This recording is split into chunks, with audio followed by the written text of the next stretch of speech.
All All right. right. I'm Let's Evan go. Bierman. This is Dan Slowick. You're listening to the Domestic Draft Podcast. Today on the show, we're going to have Gabe Ramirez joining us to talk some Chicago sports. But first, Dan, what are you drinking, man? Just took the first sip. A nectarine blonde ale from a brewery up in Anaheim. It's not San Diego, a little north, but it's called Three on the Tree. It's from Bottle Logic up in Anaheim. A little bit about the brewery, then about the beer. It's actually really good. They started, Wes Parker, he started brewing, home brewing in 2010. So I feel like that's like a long time ago, considering all the breweries we've done on this show. It's usually like 2018 they started. So 2010 he started brewing at his home, opened up to the public in 2014. So it took him about 4 years to go from home brewer to tasting room. And a lot of their success is given to their aesthetic at their tasting room. They call it retro futuristic. I'm not really sure what that means. I'm assuming a bunch of Edison bulbs, a bunch of kind of retro looking technology, but in the future as well. But the beer is really good. It's 3.8 on Untapped, 4.8% alcohol, and it's really refreshing. They say they gear up. They change their blonde ale with a vibrant addition of fresh nectarines. Juicy stone fruit revs up the palate. Clean malty finish. 714 waves and checkered flag. So super, this is like a summer beer. This is go to the beach, have a couple of these. You could really taste the fruit on here.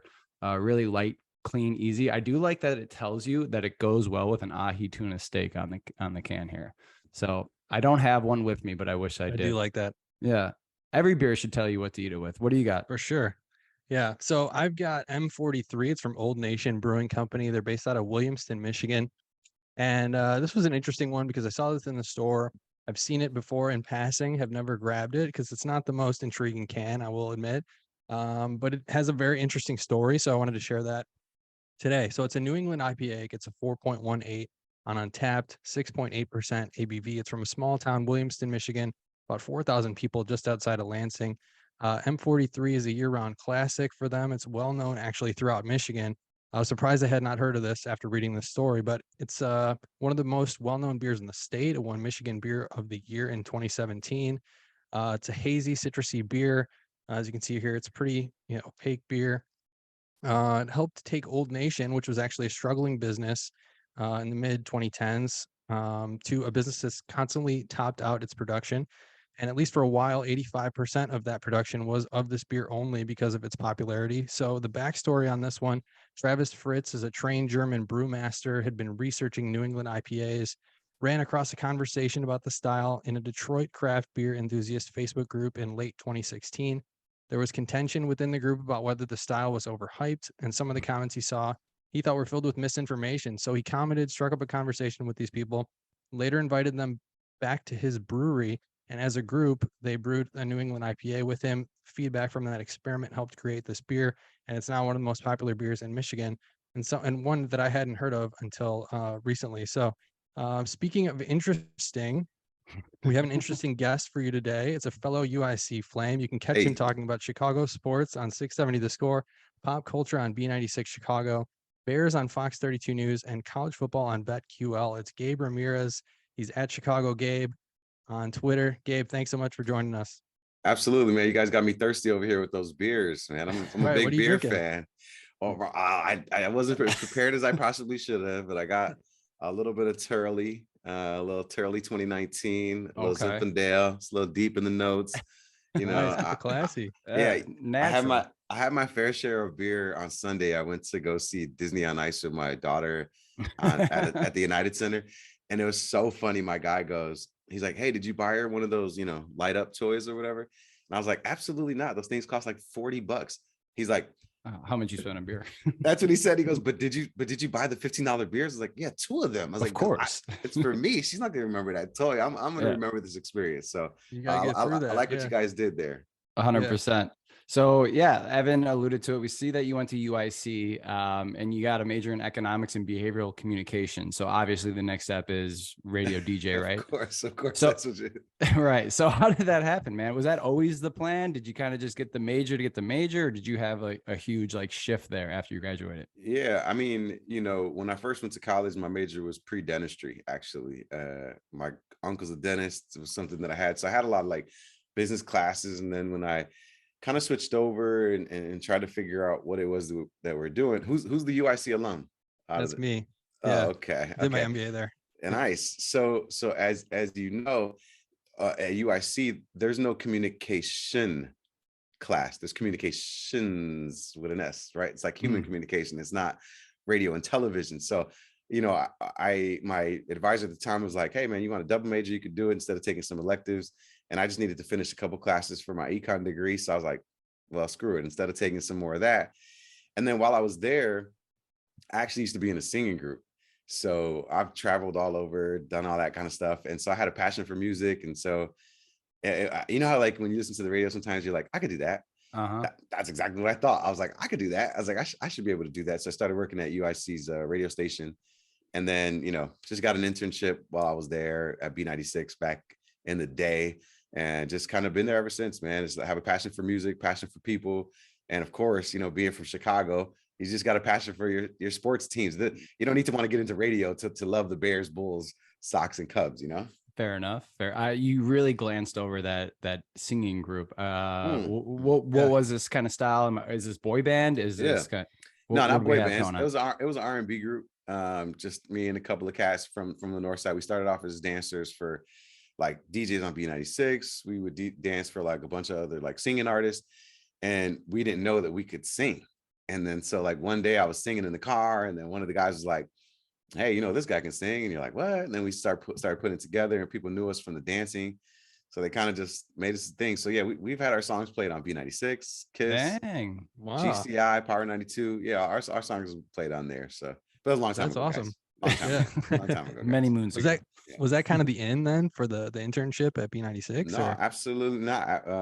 The coolest story ever, man, is that I was a ringer on B96's softball team.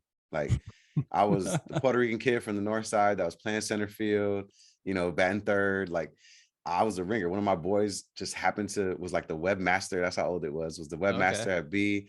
And then like, you know, I was his roommate. I played a ton of sports, and he was like, fuck it. I can't curse. Yeah. Oh, yeah. He was like, fuck it, come play on this team. So like guys like Lawrence Holmes, guys like Jason Goff, you know, I was playing in a softball team with them years before my internship started. So Lawrence Holmes has a different respect for me. Jason Goff has a different respect for me because they've seen me like talk shit to those guys because I wasn't in radio, right? And once I got in radio, it was like, oh, hey guys, how's it going, man? So that's how I got on the team. And then Eddie from Eddie and Jobo actually jumped on the team, on our softball team. And so I was probably playing for like 3 years before he had got there, 3 or 4 years before he had got there. And then he got on the team, and I didn't tell him that I was going to school, you know, or had a passion for radio. I just was like, man, we're all just out here trying to ball. And then him and I actually ended up playing basketball together at Clementi High School. Like in addition to our softball team, we became really good friends. It was the year like Derrick Rose came out and stuff. And I told him like, I hoop. I'm more of a basketball player than I'm a baseball player. So we started playing together. And then like, man, it was like I was heading into my senior year, and I just finally, after Eddie and I would hang out tons and tons, I was like, hey man, I never told you this, but you know, I work at the radio station at UIC. Should I get an internship, or should I just wait till I graduate and apply for a job? That was on a Wednesday. That Monday, I was Eddie and Jobo's first intern in 7 years. Damn. In 7 years, they hadn't had an intern. They let me do it, and then it just kind of built up from there. That's what it's about, man. Building relationships. That's how you do it. Yeah. That's great. Back to the UIC radio station. Did you ever get any like big names to come on the show there or anything like that? Like what was the biggest get that you had when you were working at UIC? We had Rick Ross, we had Jeremiah. Wow. I mean, for a college station, that's that's big. It's big. Black Keys, before they were big, they came by the station.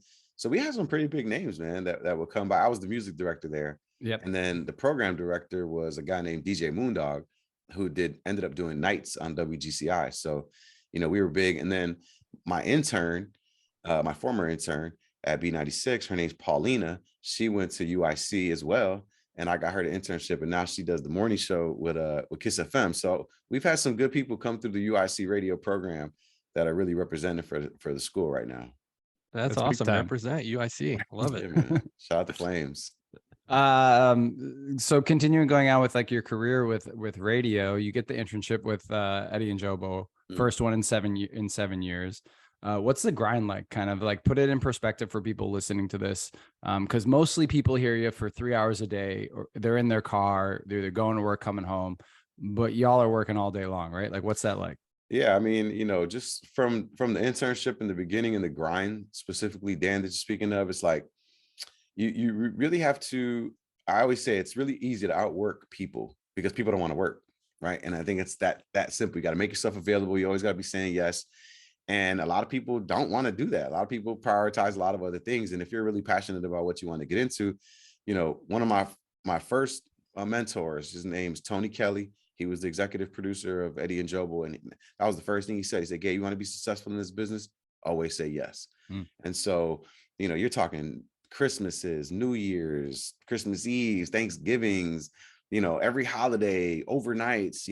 I would work from midnight to 5:30 in the morning. And then I would intern from Eddie and Jobo from 5:30 to 10. And then I would like do post-production, go to UIC, work on the radio station there, do my work, and then try to find somewhere to sleep for 2 hours to go back to work at midnight. You know what I'm saying? And I was doing that for a whole year. And but like I said, the grind is different, man. You really want to be in this business. It's not about, you can have the best voice, you can have the best personality. None of that means shit. Like, you got to make yourself available. If you really like, look, Evan, you mentioned it in the beginning, right? Everything that I'm doing right now, right? You think I'd be doing all that shit if I wasn't dependable, if I wasn't likable, if I wasn't a hard worker? Like, it's not just, I'm not some like cute face and a great, I don't even got a great voice. Like, it's really, people want to work with people that make it easy to work with them, right? And it's like, people don't want to do more work, they want to do less work. And so when they hire the right people, they feel comfortable in those moments. I mean, what I did was unprecedented. I have 2 jobs on B96 of the score. Like, think about that. Like, that shit don't happen. Like, there's some times when I'm on the radio on both stations at the same time. Like, if I did see that. Yeah, that's crazy. Like that's unheard of in Chicago radio. Like, that shit don't happen. How does that physically work? Are you bouncing back and forth, or so sometimes it could be that running down the hallway? I'll get an opportunity to maybe pre-record a break and just kind of insert it into the system while I'm down talking at over there. But that sounds stressful, man. It's you're used to it though. It's all part of the grind, man. It's all part of the grind. You likes the pressure. Likes the pressure. Yeah, I like the pressure. So what advice, at this point in your career, would you give to somebody? Let's say somebody coming out of UIC right now, somebody that's the next Gabe Ramirez. What kind of advice are you going to give to somebody looking to break into talk radio? I'll tell them get a different profession. Yeah, that's the first thing I would tell them. I just think I'm an anomaly. I gotta be very honest. You know what I mean? I think I got extremely lucky. I think I was in the right place at the right time, and things just happened to work out in my favor. A lot of steps along the way, and because I started in 2008 at B96, and in that time, in these 15 years, I've seen countless amounts of people fall by the wayside. I've seen countless amounts of people be disappointed year over year about the money they're making and such. And I think I was naive enough in the very beginning to think, like I mentioned, like, oh, I could do this, I can, but damn, if I could go back and be like, but you have to grind this long in order to get to this space. It's like, and the other thing too, right? Dan Evan is like, once you get this job, like, you're literally constantly fighting for another year each and every day, right? It's not like there's only a finite amount of radio jobs or television jobs in the city of Chicago, right? There's only so many stations that are hiring people. So once that job goes away, like, you're either going to a different market, which I don't want to do because I'm a Chicago guy, right? Or you're going into real estate, or something like that. And so, it's just, I would just tell somebody, I'm like, unless you're ready to be broke for a long time, like, what I'm saying, and outwork people, right, for little pay and all that shit, like, that's hard. People don't want to do that shit. Like, you can make money doing a lot of other things. Like I mentioned, my degree was I initially went for pre-dentistry. Like, if I would have stood being a pharmacist or a dentist, like, I'd have way less stress than I do right now, right? No, I mean, for real. Like, think about it. Like, after my career at B96, I didn't know what I was going to do, right? Fortunately, I got offered a position at a different sports organization, which I then was able to leverage to then get a contract with the Score, and also leverage that to still keep my job at B96. But once my contract's up, like, there's no guarantee. I can't walk down the fucking hall and go get another job. I'm not an accountant. I'm not a salesperson. Like, this ain't the same thing. So again, when you're talking about advice, I tell somebody to go do something else. But if they were passionate be, I would just tell them, to number one, you got to be a good person. You can't be a fucking dick. Don't feel yourself. Don't nobody care about you. You're not a fucking celebrity. Shut the fuck up and work hard. Don't be a dick, right? Be a good person. That's number one. Be super fucking nice. Don't be an asshole. That's the number one thing I would tell somebody.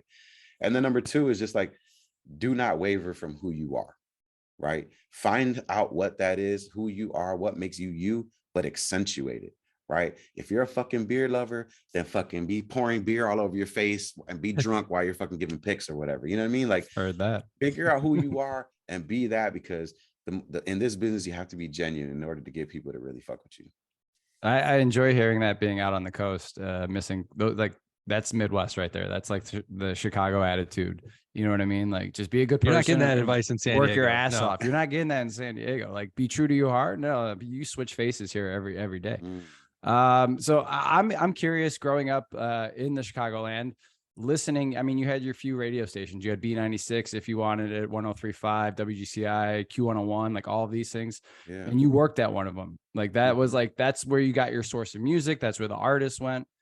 What was some of your favorites, parts of working at B96, or celebrities you got to meet, so maybe you were like awestruck and like, I can't believe this is my life right now? Yeah, I think there's definitely those moments. You got to be cool as a cucumber, though, when the people come in, right? Like when Nicki Minaj comes in, or when Drake comes in, or Justin Bieber for that matter. Yeah. You got to play it cool. But the encounters are there. And I think the one thing I try to tell everybody, after so many years of being in that space, is like, when you're coming to B96, you're promoting a product, right? So you're not really going to be a dick. There's not going to be a lot of bad encounters with certain people. You've had somebody like Akon be like, hey, I'm not starting this interview till I get some White Castle, right? Or P. Diddy might be like, I want some cereal and some sugar cookies, some shit, like, for real. Like, that's exactly what they'll be on. And, in those positions, that's what I was, a privy of doing. I remember one time when Nicki Minaj came, I told my boss, I was like, hey man, when Nicki Minaj gets here, you make sure you come get me, because I need a picture with her, okay? And so I go to take the picture, and he stops the whole damn photo thing, and he's like, Nikki, I just got to tell you, this guy right here, she was like, oh, my baby, you some kind of, it's like, so you get things like that, Taylor Swift coming off stage to thank you for introducing her and just having an intimate moment. I mean, it's just, you get a ton of those things. You get desensitized to it, but it is cool to be at B96, a station that, you grew up listening to. And then, to actually work there, do the morning show there, have it be called the Gabe Show, like, to get to that level, to go from intern to morning show host on a station you grew up listening to, regardless of the market, it is, incredible, an incredible feeling. Man, yeah. I mean, to be desensitized to that kind of stuff, it's just such a foreign concept, I think, to most people. But do you have like a guest that, maybe on the come up, you were most nervous to have on the show, or most nervous to be around? I mean, you mentioned Nicki Minaj, but is there one that kind of stands out to you? I think two stand out immediately. One was Angela Bassett, the actress, and where you see a lot of artists and you don't think much of it. And then she came and you were like, oh, you're like a mega superstar. Like, your money is really long. And you felt really cool with her being this. That one was nervous. Got a chance to interview J-Lo a couple of times, felt a little bit of pressure there, just being, Puerto Rican. She's Puerto Rican, wanting to make sure that I represented properly. But you got to remember, guys, we all have crushes, right? And we all have our celebrities that we love. And you're like, this girl better not walk through the door. And so Christina Milian, okay, when she would walk through the door, I had a thing for her, and I would always be like, holy shit, I can't believe this is Christina Milian right here talking to me right now. So yeah, you get a bunch of moments like that for sure. Yeah, sometimes to be a fly on the wall in some of these interactions you had, and I'm sure the stories on and off the air can go on and on for hours. Working in the industry, listening to it as a kid growing up, do you have kind of like a hall of fame of personalities you had growing up, or now that you're within the industry, that you have a little bit more respect for, specifically on the Chicago airwaves? Dan, that's an awesome question, man. I think that, as a Chicagoan, we're not from the coasts, right? So we don't have celebrities walking around all day like a New York or a LA, right?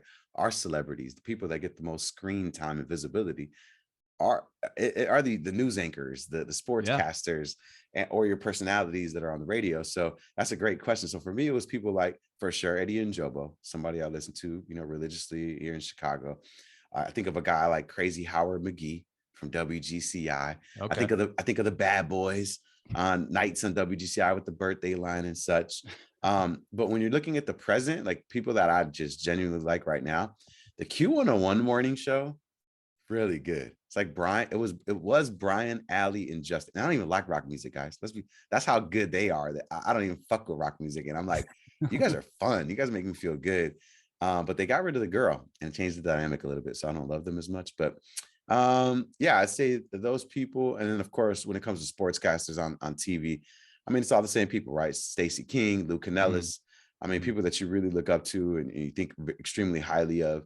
Get a chance to, work with some of the like biggest names. Like, guys, let's be like, okay, let me just pivot and go talk about sports real quick. Like being a sports fan. That's where we're going. Yeah. Being a sports fan. And then like you're okay, cool. We could talk about all these celebrities, Drake, the Taylors, all this stuff like that. But like when you go over to the other side of 670 Score and like I'm filling in for Parkers and Spiegel and I'm talking to fucking Coach Wannstedt. Yeah. And I'm like, is this Coach Wannstedt that I'm having a conversation with that we're actually talking? Like you used to coach the team that I love, right. And I get to ask you real questions about this shit. Like this is crazy. Or like if I did a Bulls season preview, so it's Bill Wennington, Chuck Swirsky, the voice of the Chicago Bulls, and I am hosting the Bulls special with them two as my guests for 2 hours, and you're like. Yep. What the fuck is going on? Like, what is real? What is real life? I'm talking to Boomer Esiason on the radio. Like, it's wild on the sports side because I probably fan out more. I know I most certainly fan out more on the sports side than I do the radio side. I think, we're the same in that regard. I think we'd both be doing the same thing if it was Evan or I. Yeah, totally. We had Swirsky on the podcast before, and we were very much the same way when he was on here too. He's the man. You also do the Southsiders podcast with Shane. We've had Shane on the show. Shane's awesome. Yeah. Went to elementary school with Shane. Oh, yeah. Nice. Dan knows him pretty well. Go way back. How's it working with him on that? Yeah, Shane. I think for the Southsiders podcast. Yeah, I appreciate that. Make sure you guys download the Odyssey app. Listen to that if you're a big Sox fan. I think Shane, he tries to portray himself as someone that doesn't follow sports or love sports as much as the average person. But if you were to spend 10 minutes listening to our podcast, you would know he's well versed in the South Side happenings. And so I think the good thing about our podcast, or what differentiates our podcast from any other, is like Shane and I were the same. We don't give a fuck. Like we'll just talk however we talk. And I think that, we're not going to give you a ton of analytics. We're just going to give you sheer emotion. And so it allows us to be different in that way. And he definitely holds them accountable. But we challenge each other. We challenge each other in our thoughts. And so if either of us are heated, we make sure we've had follow-ups, and we want to make sure that we're definitively understanding what's going on and what direction we want the team to go in. Because we're about, not just on that podcast, but in life in general, right? Solutions, not problems.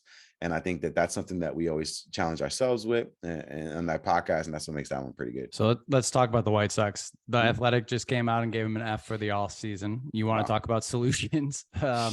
You hired a new manager. You got rid of that dumpster fire of Tony La Russa. You had such high expectations. I remember one of my coworkers years ago, such a diehard Sox fan as well.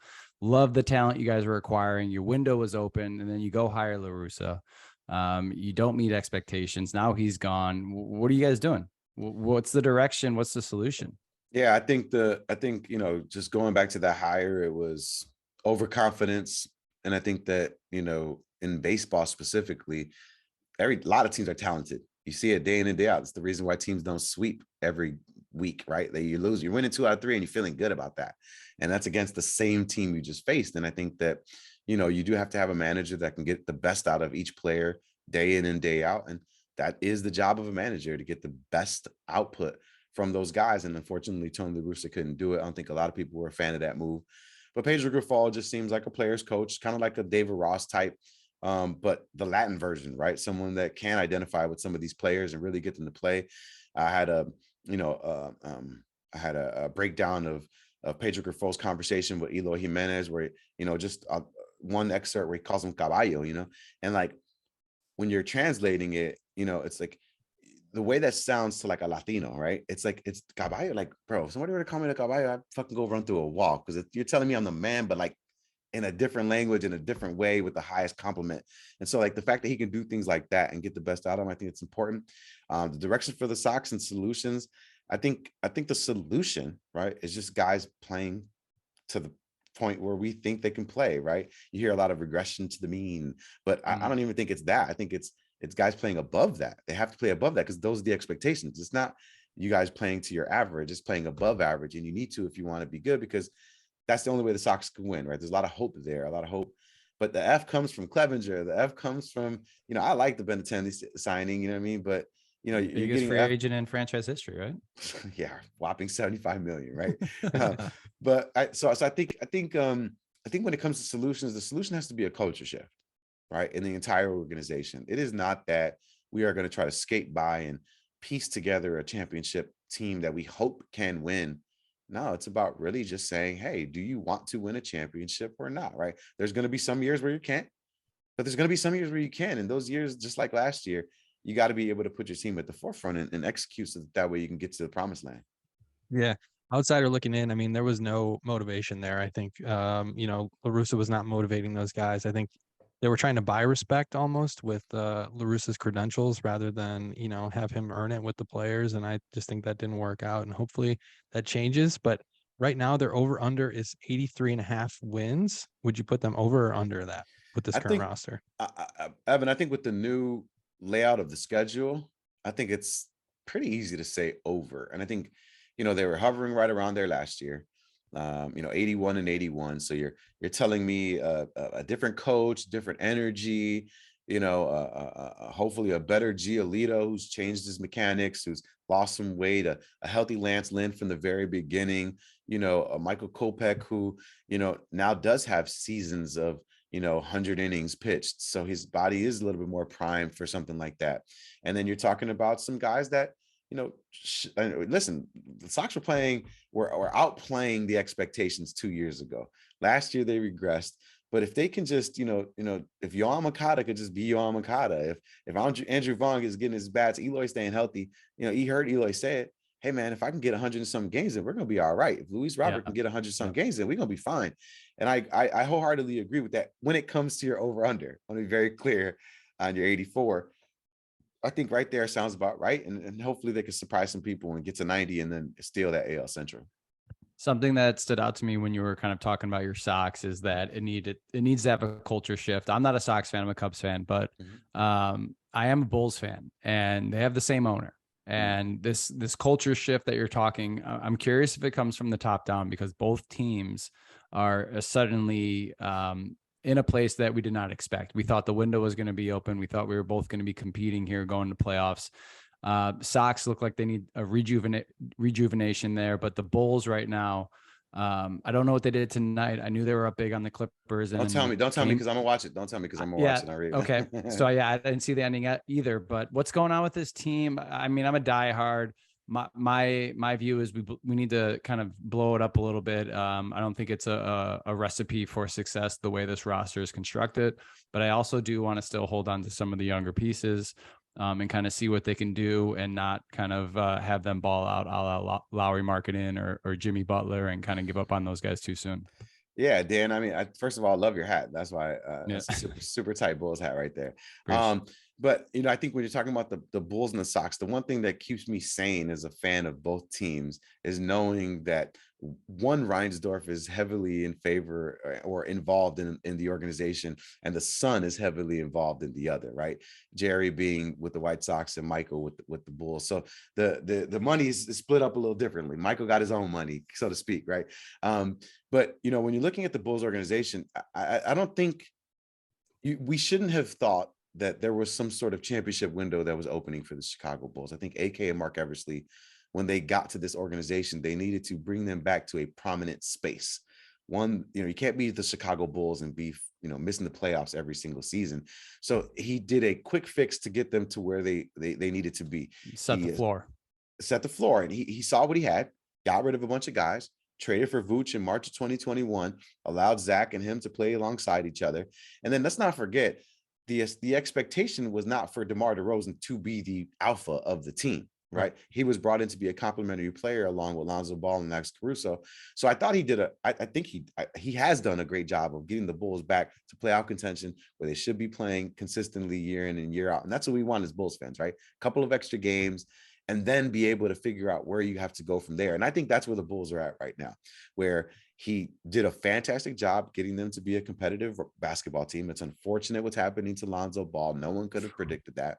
And then obviously the rumors just came out today where they're like, they don't even think he's coming back this year. So no one knows what's going on. Shutting him down. His doctors don't know. The Bulls doctors don't know why he still feels pain. He doesn't know. So I think it's a tough situation to be in. But again, I mean, you get a chance to reassess the team, and it's not a blow it up in my mind. It's not a blow it up and like get rid of all the pieces and try to get like young guys and draft picks. Like that's not how they're trying to attack this team. The Chicago Bulls are too big of a market to do stuff like that. It's identifying who you want to build this team around long term, because remember, that's why you signed those guys to short-term deals. Dan, That's why you did that, so that you can have the freedom to recreate your squad and not necessarily be beholden to those that you brought here in the first place. So who would you build around, given the current structure of the roster? Yeah, I was going to say, I think LaVine's contract lends itself to that as the best answer. I think, you got some time to look at him too. And Patrick Williams is somebody that I've been pretty out on for a long time, but I think a lot of people still want to see what we've got. But by the time you know what he is, isn't he worth nothing? So I don't know. I'm just not seeing it fast enough. Last 15 games for Patrick has been pretty solid. And also, let me just on Zach really quick. I think that he is being clogged up with DeMar, and you get him on it. I do think Zach's willing to stay around and build around, but I think because DeMar is there, that is the frustrations a lot of people have with Zach, is because he is kind of taking a step back, and he just doesn't fit in this current roster. You get him a roster around him that fits a little bit better, and I think you'll get a lot more out of him. Yeah, I think you need more of a running team. Let's be honest. Zach is a high flying guy. And then I think the other thing that people discredit and don't take into account often enough is that he could score anytime from any place, any way that he wants to, right? And I think when you're looking at DeMar, it's very methodical. It's give me the ball on the wing, allow me to get that free throw line extended, and I'm gonna pump fake you to death until you jump and I get a foul, right?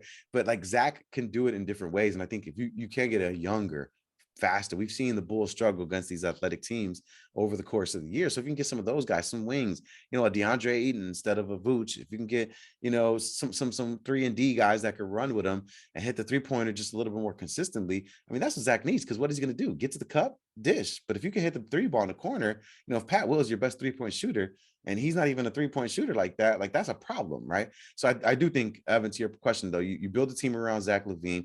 He's your young star. He's the torch should have been passed to him this year, I thought, instead of DeMar, really trying to stay in his own lane. And I think if they do that and identify some pieces that can work alongside him, they won't be in championship contention like either, even with those people, but they'll be in a better position to build on that, to then get to the championship level squad.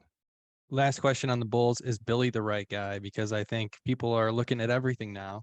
The whole structure of everything. Billy was kind of ousted. Durant didn't like him. Is he the right guy here? It was a big hire at the time, but things haven't worked out. Is he the right guy? I do think he is. I do think he is, oddly enough. I think, listen, man, I'm a big believer in the rule of 5 years. A 5-year rule is what I call it, right? Because I don't know how old you guys are, but think back to 5 years from right now. Think of your age though, not think of the actual age. So if you're 25, you're a lot different at 25 than you were at 20, right? Significantly different.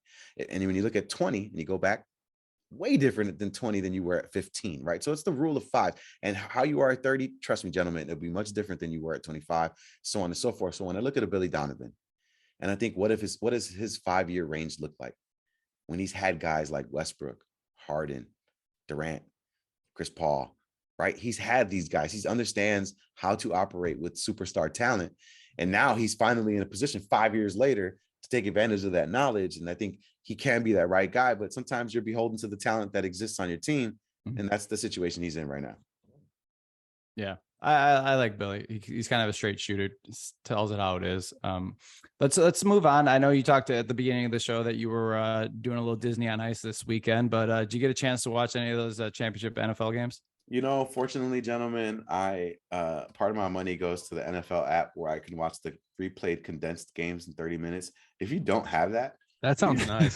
dude, do yourself a favor and just pay. It is expensive. It's $100 for the season. But will it help me in fantasy football? yes, so it's why I dominate, because I don't look at the stat lines. I just go back and watch a 30-minute game, and I'm like, oh, you watch that guy's gonna, that guy's gonna get the ball a lot, or that running back is really good, and you know what I'm saying? Like, you see things like that. Let me write this down. Hold on. Yeah, trust me, 30-minute games. So it's a tax write-off. It's 100% tax write-off. You put that on. I put that on my bad boy for sure. Fox 32 is 1099, so I'm a contract employee. So this app, this internet we're on, is all good. Right. But so I did get a chance to watch the games back. I mean, what can you say, right? First let's tackle the Eagles and the Niners. I mean, what can you say? Philadelphia's been the Eagles all season long, just handling business. So you almost knew and expected that they were going to be in the Super Bowl. And when you go to the AFC, you can't gloss over a Cincinnati KC game with controversy, two great quarterbacks. But ultimately, this is the parity that exists in the NFL now, right? It's either you have a young quarterback on a small contract and you're able to build a roster around them, or you have an extremely talented quarterback that is simply the best player on the field who can allow you to get to the Super Bowl time and time again, a la Tom Brady. And that's what you have in Patrick Mahomes. And whereas most teams are looking for that recipe that allows you, like the Eagles, to get to the Super Bowl with a cheap quarterback, it's really cool to see on the other side the person that the Bears passed up and whose dad said that the Bears said was going to draft him, but didn't. So you see those kinds of things, but it's going to be a great game. I have my head says the Eagles, but my heart says the Chiefs. And your wallet? My wallet always goes with my heart, never goes with my brain. And then those things never sync up. So I'm going to take the Chiefs, in the over. I think it's going to be a high scoring game. But I do think Patrick Mahomes is just too good. He's been there before. A lot of these guys on the Eagles haven't. And under the big lights, they might come out firing, but come second half, I think the Chiefs will handle business. Man, he was making Valdez-Scantling look like AJ Brown. Like that was ridiculous. And I'm with you. I think the Chiefs are going to pull it off. Shifting gears though to our Bears, #1 pick. They got all this cap space. The sky's the limit for this offseason. What big moves are you expecting? I mean, I think we all expect the same thing, right? We expect them to spend some money to shore up both lines, offense and defense. Trade back. And I think we all are under the assumption that the trade back is going to happen. So I think we all know what should take place. It's just a matter of what specifically is going to take place. One guy that I've been really pushing for the Chicago Bears is Hayden Hurst, tight end for the Cincinnati Bengals. I think they need to add another weapon. Obviously, if you do any research, you know that the wide receiver free agency class sucks, or is mediocre, I should say. I don't want to say sucks. And then the talent in the wide receiver group in the draft is very top heavy. Once you get 3 or 4 down, that's it, right? So where else are you going to create weapons for Justin Fields if not? If you're not going to give up draft picks to get a top tier receiver, and there isn't much out there in free agency, you can do it in the form of a tight end. And Hayden Hurst has proven that he can be that dude, and Cole Kmet has proven he's not that dude, right? So, but if you put both of them together, take some pressure off of them, then it can be potentially a good tandem. So I think that would be a good move for them. And then, like we mentioned, I mean, there's some you got to sign 2 offensive linemen in my mind, right? You got to sign 2 offensive linemen. You can go do your research to figure out who that could be, because it's too many people to say. 2 people from the SEC. Yeah, right. And then for me, ideally, you're signing 1 defensive end, right? Defensive tackle, I should say, and somebody on the technique line. Or something. Yeah, and then you allow the draft to fill in the other pieces. But it's a cool position to be in, right, fellas? I mean, to have the #1 pick and have a ton of money. It's a great time to be a Chicago Bear fan. I was on the boat. Yeah, it's right. Where no one's safe. When we got the #1 pick, I'm like, all right, like assess the whole entire franchise top down. We got the new president, number one pick. No one should be safe. But then something early that you just said that stuck with me too is you have these franchises that you build on a young quarterback or the best quarterback, top 5 in the league. And it seems like we have a young, we don't know if he's the best. And Philly's in the Super Bowl, kind of on that same framework of thought. Do you see, is it too simple to cop out on that comparative to say Bears follow Philly in that roster build, or do you see it kind of going that way? Yeah, I don't think Dan, I would say it's not just Philly, right? I mean, there are teams like, Arizona before they paid Kyler Murray. You got Miami, with Tua. I mean, guys that understand what it's like to have a young quarterback and things. But so I think the Bears are banking on that. They have to. They have no other choice, right? I mean, they're not going to trade away Justin Fields. They're going to try to see what they have and how far he can take them. So, I mean, yeah, I don't think they're necessarily copying the Eagles. But they are copying the NFL in that they need. And I had the opportunity to talk to Joe DeCamara, who is he's the voice of the Eagles out there. And I asked him, I said, we all have the conversation here in Chicago, like, oh, Justin Fields needs weapons. And when you look at, Jalen Hurts, he has AJ Brown and Devonta Smith and Dallas Goedert. Like, would you say like that was the secret sauce? Like that's what it was? Dude, he shot that shit down like Really? without question. Oh, he shot it down immediately. He's like, listen, you have to have talented people. He's like, but the leap that Jalen Hurts took from year 2 to year 3, no one anticipated. It's like the way he gets rid of the ball, the way he reads everything, it's just such a big difference. So he goes, It has to be more on the quarterback. The talent has to be there. But if the quarterback can't make the difference or make the leap, then none of that's going to happen. So that's what still remains to be seen from Justin Fields. Do you think we got that guy? I think that it's hard to say that we have that guy definitively. And that's the argument that I have with a lot of Bears fans. Because I do believe, don't get me wrong, I think Justin Fields is a dude. I think he can be that dude. But I just don't like the Chicago bravado where it's like, hell yeah, we got that dude. Hell yeah, Justin Fields, that dude. And you're like, okay. I think so too. But let's like leave a little slice of the pie out for disappointment, because I don't want to go through the same thing I went through with Mitch Trubisky, where I put all my chickens in the basket or eggs in the basket, and I'm like, this is it. And then you're like, damn, this ain't it. We got to give it the 5 years. The Gabe Ramirez 5 years. Got to give it call there. Gabe, thanks so much for coming on, man. We really appreciate it. Again, he is Gabe Ramirez. You can get him on 670 Score. You get him on B96 doing pop culture, Fox 32 News, college football, and BetQL. Social media at Chicago_Gabe. Gabe, thanks so much for being here, man. Of course, thanks, fellas, man. Appreciate you guys having me on. Let me know when you want me to come back, and I'll make sure I have some beer ready.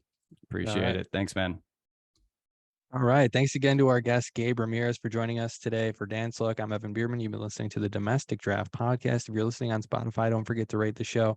You can find us on Twitter at Domestic Draft, on Instagram at Domestic Draft Podcast. Our website is domesticdraft.com, and you can watch the show on YouTube. Just search up Domestic Draft and drop us a sub. Thanks again for listening. Cheers. Cheers.